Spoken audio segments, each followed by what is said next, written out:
غزوہ بدر کا پس منظر ہے اور حفیظ جالندھری صاحب کا بہت خوبصورت سا کلام، اور وہ فرما رہے ہیں کہ اگر اللہ تبارک و تعالی جس جگہ پر بدر کا معرکہ جو ہے وہ وقوع پذیر ہوا تھا، وہ جو مقام تھا وہ صحرا تھا، اور اگر اللہ تبارک و تعالی صحرا کو قوت گویائی اگر عطا فرمائے تو صحرا کچھ اس طرح سے کلام کرتا، اس طرح سے متمنی ہوتا، اس کی جستجو اور اس کی آرزو، بس یوں سمجھیے کہ حفیظ جالندھری صاحب جو ہے وہ صحرا بن گئے ہیں، اور صحرا بھی عام صحرا نہیں، وہ والا صحرا جہاں پہ یہ بدر کا معرکہ جو ہے وہ وزیر ہوا۔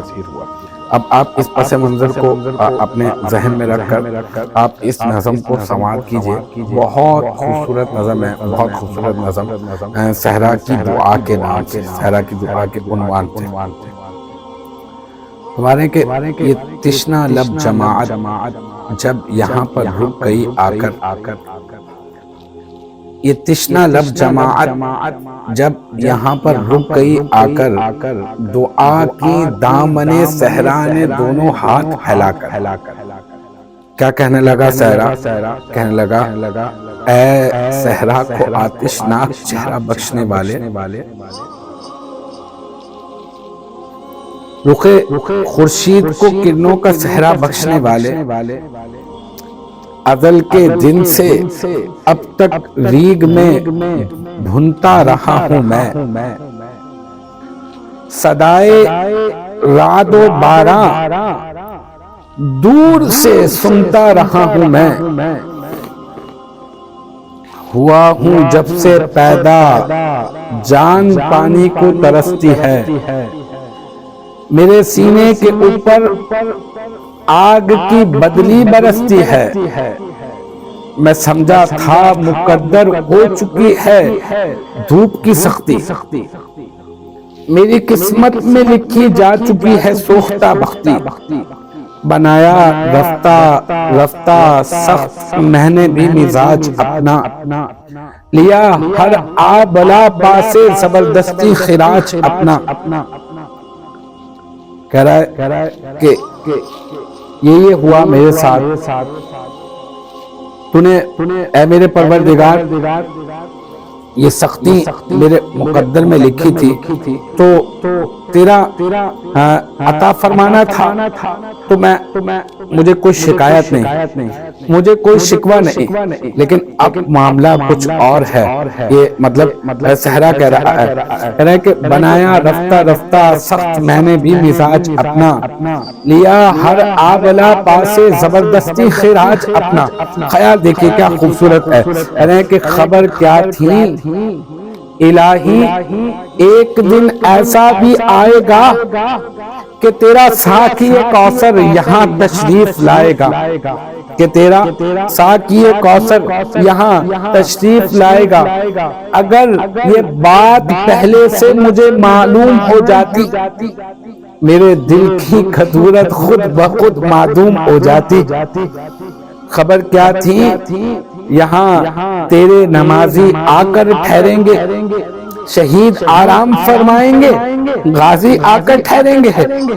خبر کیا تھی ملے گی یہ سعادت میرے دامن کو، بنایا جائے گا فرش عبادت میرے دامن کو، یہ خبر نہیں تھی۔ اے اللہ تو اتنا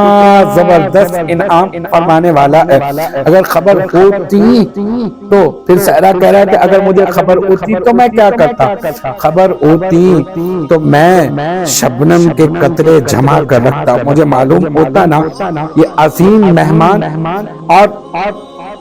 جو ہے وہ ان عظیم مہمانوں کا سلطان،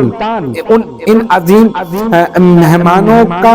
جو ہے وہ سردار یعنی آقا کریم علیہ السلام یہاں پر تشریف لانے والے ہیں، تو میں ان مہمانوں کے اکرام کے لیے میں کیا اہتمام کرتا، مجھے اگر پہلے سے معلوم ہو جاتا نا، افسوس کہ مجھے پہلے معلوم نہیں تھا، لیکن اگر مجھے پہلے معلوم ہو جاتا تو میں کیا کرتا، کہہ رہے صحرا کہ خبر ہوتی تو میں شبنم کے قطرے جمع کر رکھتا، چھپا کر ایک گوشے میں مصفہ حوض بھر رکھتا. مجھے معلوم چل جاتا نا میں شبنم کے قطرے جمع کر کر کے رکھتا رہتا اور ایک بہترین صاف ستھرا سا حوض بناتا اور اس حوض میں جو ہے وہ ان سارے کے سارے پانی کو ان شبنم کے قطروں کو سیو کر لیتا ان مہمانوں کو پلانے کے لیے, ان مہمانوں کی پیاس بجھانے کے لیے, ان مہمانوں کے وضو کرنے کے لیے, غسل فرمانے کے لیے. اور پھر کیا کہہ رہا ہے کہ میں کیا کرتا, خود بھی تو صحرا ہے نا, سختی ہے نا, دھوپ کی سختی اس کے اوپر بھی تو آ رہی ہے, لیکن وہ اپنی بات نہیں کہہ رہا, کہہ رہا کہ خبر ہوتی تو میں شبنم کے قطرے جمع کر رکھتا, چھپا کر ایک گوشے میں مصفہ حوض بھر رکھتا, وہ پانی ان مقدس مہمانوں کو پلا دیتا, وہ پانی ان مقدس مہمانوں کو پلا دیتا. میں کیا کرتا, میں اپنی تشنگی دیدار حضرت سے بجھا لیتا, میں اپنی تشنگی دیدار حضرت سے بجھا لیتا.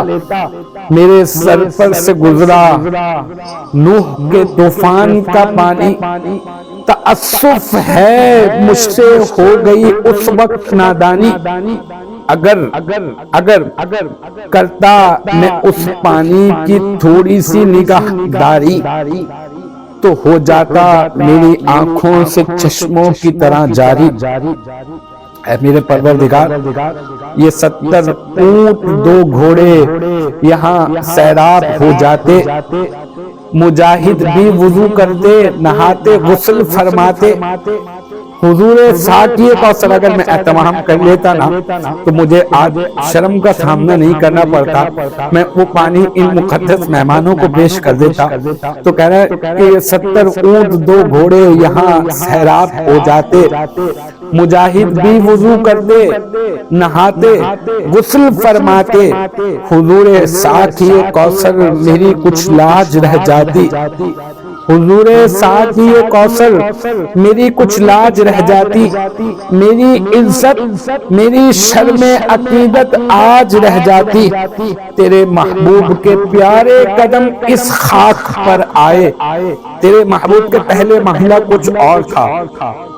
میں تیری رضا میں راضی تھا, رضا میں راضی ہوں, لیکن اب ان مہمانوں کے لیے, ان مقدس مہمانوں کے لیے تیری بارگاہ میں یہ عرض گزاشت ہوں اس طرح سے کہ تیرے محبوب کے پیارے قدم اس خاک پر آئے. الہی حکم دے سورج کو اب آتش نہ برسائے, الہی حکم دے سورج کو اب آتش نہ برسائے. کیوں؟ کیونکہ اب اگر میرے دامن سے ہوائے گرم آئے گی, اب اگر میرے دامن سے ہوائے گرم آئے گی تو مجھے رحمت للعالمین سے بڑی شرم آئے گی. اب اگر میرے دامن سے ہوائے گرم آئے گی تو مجھے رحمت للعالمین سے بڑی شرم آئے گی. تو الہی کرم کر دے, کرم کر دے, جلیل القدر مہمانوں کا صدقہ مہربانی کر, جلیل القدر مہمانوں کا صدقہ مہربانی کر. عطا ان کے لیے بہرے وضو تھوڑا سا پانی کر, برائے چند ساعت ابر باراں بھیج دے یا رب, بہاراں بھیج دے یا رب, بہاراں بھیج دے یا رب. یہ صحرا کی دعا ہے بارش کے لیے کہ اللہ تو بارش نازل فرما دے. پھر اس دعا کے بعد ہوا کیا, اس واقعے کو بھی پیش کیا گیا منظوم طریقے سے. کہتا ہے کہ دعا صحرا نے مانگی دامن امید پھیلا کر,